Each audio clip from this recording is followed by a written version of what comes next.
Desember ini, alam semesta menyimpan banyak hal untuk kita, dan setiap peristiwa adalah kesempatan untuk merasakan keajaiban luar angkasa langsung dari halaman belakang rumah kita. Dari kesejajaran planet yang menakjubkan hingga hujan meteor yang memukau dan fase bulan yang berubah, langit akan dipenuhi dengan kisah-kisah yang menunggu untuk diceritakan. Dalam video ini, kita akan menjelajahi peristiwa langit yang luar biasa ini. Simak sains di baliknya. Jadi, tanpa basa-basi lagi, mari kita mulai. Desember 2024 dimulai dengan beberapa fenomena planet yang paling menakjubkan secara visual tahun ini, yang memperlihatkan interaksi dinamis dalam tata surya kita. Di antara peristiwa-peristiwa ini, oposisi Jupiter menonjol sebagai sorotan, menawarkan peluang unik bagi para pengamat bintang amatir dan astronom berpengalaman. Jupiter, planet terbesar di tata surya kita, mencapai oposisi pada tanggal 7 Desember. Saat oposisi, matahari, bumi, dan Jupiter sejajar dalam garis lurus dengan bumi berada tepat di antara matahari dan Jupiter. Konfigurasi ini membuat Jupiter lebih dekat ke bumi daripada waktu lainnya sepanjang tahun, membuatnya bersinar lebih terang dan tampak lebih besar di langit malam. Bagi pengamat, ini adalah waktu terbaik untuk melihat raksasa gas tersebut. Namun, apa arti kesejajaran ini secara ilmiah? Istilah oposisi mengacu pada momen ketika benda langit berada di sisi langit yang berlawanan dari matahari. Posisi ini memastikan bahwa Jupiter sepenuhnya diterangi oleh matahari, membuat fitur-fiturnya lebih terlihat bahkan melalui teleskop kecil. Pita awan ikoniknya, yang diciptakan oleh aliran jet yang kuat di atmosfernya dan bintik merah besar, badai berusia berabad-abad yang lebih besar dari bumi, dapat diamati dengan jelas. Selain keindahannya sendiri, Jupiter juga menawarkan pemandangan bulan-bulan Galileanya, Io, Europa, Ganymede, dan Callisto. Bulan-bulan ini, yang ditemukan oleh Galileo pada tahun 1610, masing-masing merupakan dunia yang unik, dengan Europa yang menjadi perhatian khusus karena potensi lautan di bawah permukaannya.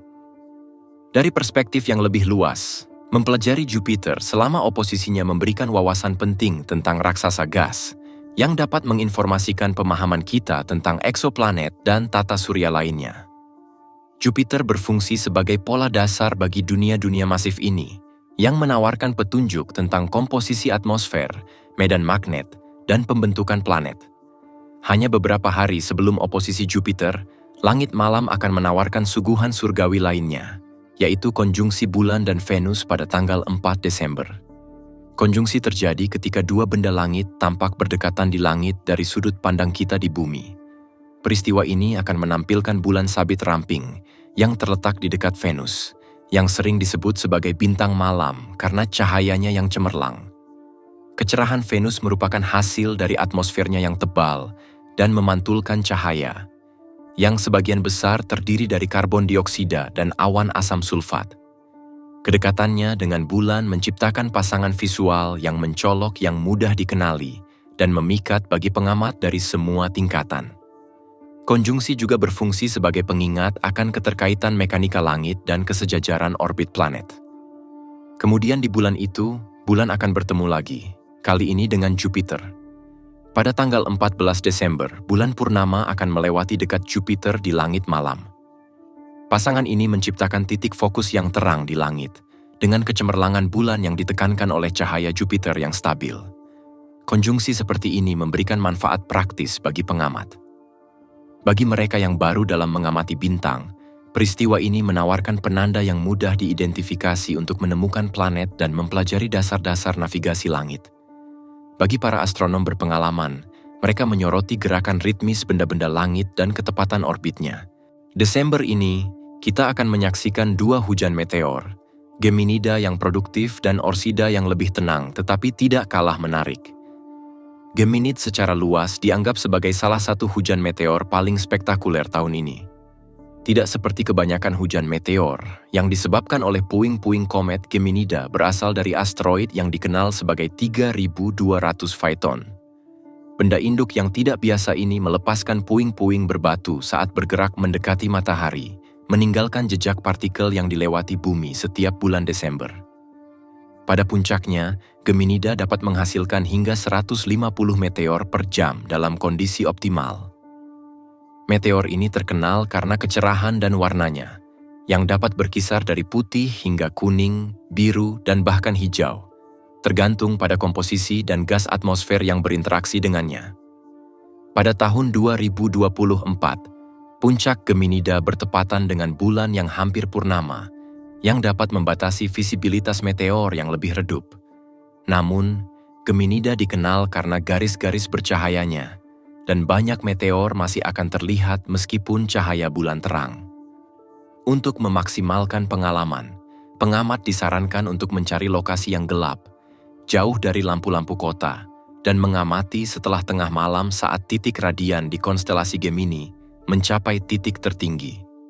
Selain daya tarik visualnya, Geminida menawarkan data ilmiah yang berharga.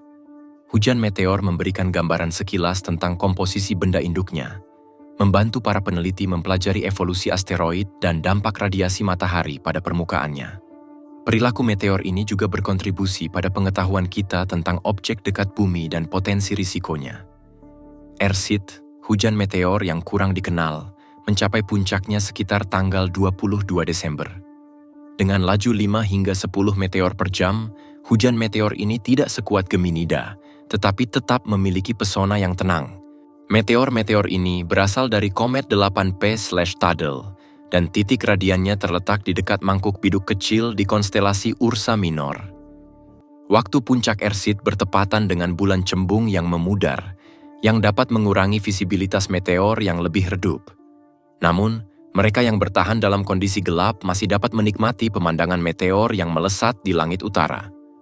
Suhu dimulai dan diakhiri dengan bulan baru pada tanggal 1 dan 30 Desember. Fase-fase ini terjadi ketika bulan berada di antara bumi dan matahari, membuatnya tidak terlihat oleh mata telanjang. Bulan baru menciptakan kondisi ideal untuk pengamatan langit dalam, karena tidak adanya polusi cahaya memungkinkan bintang, nebula, dan galaksi bersinar lebih jelas. Bulan purnama pada tanggal 15 Desember, yang dikenal sebagai bulan dingin, akan mendominasi langit malam. Meskipun kecerahannya dapat mengaburkan objek-objek langit yang lebih redup, bulan purnama memiliki signifikansi budaya dan sejarah yang menandai fase penuh terakhir tahun ini. Namanya berasal dari kondisi musim dingin yang keras yang biasa terjadi pada bulan Desember. Titik balik matahari bulan Desember menandai posisi matahari paling selatan di langit, yang menyebabkan siang terpendek dan malam terpanjang dalam setahun di belahan bumi utara. Bagi belahan bumi selatan, titik balik matahari ini menandakan dimulainya musim panas. Titik balik matahari ini telah dirayakan selama ribuan tahun sebagai waktu pembaruan dan harapan, yang melambangkan kembalinya hari-hari yang lebih panjang secara bertahap. Secara ilmiah, titik balik matahari menyoroti pentingnya kemiringan sumbu bumi dalam membentuk musim-musim kita. Kemiringan ini tidak hanya mendorong siklus alam, tetapi juga memengaruhi aktivitas manusia, mulai dari pertanian hingga tradisi budaya. Mengamati titik balik matahari adalah pengingat akan keseimbangan planet kita yang rapuh dan hubungannya dengan matahari, hubungan yang menopang kehidupan seperti yang kita ketahui. Terima kasih telah menonton. Jangan lupa berlangganan untuk penjelajahan alam semesta yang lebih menarik. Sampai jumpa di lain waktu.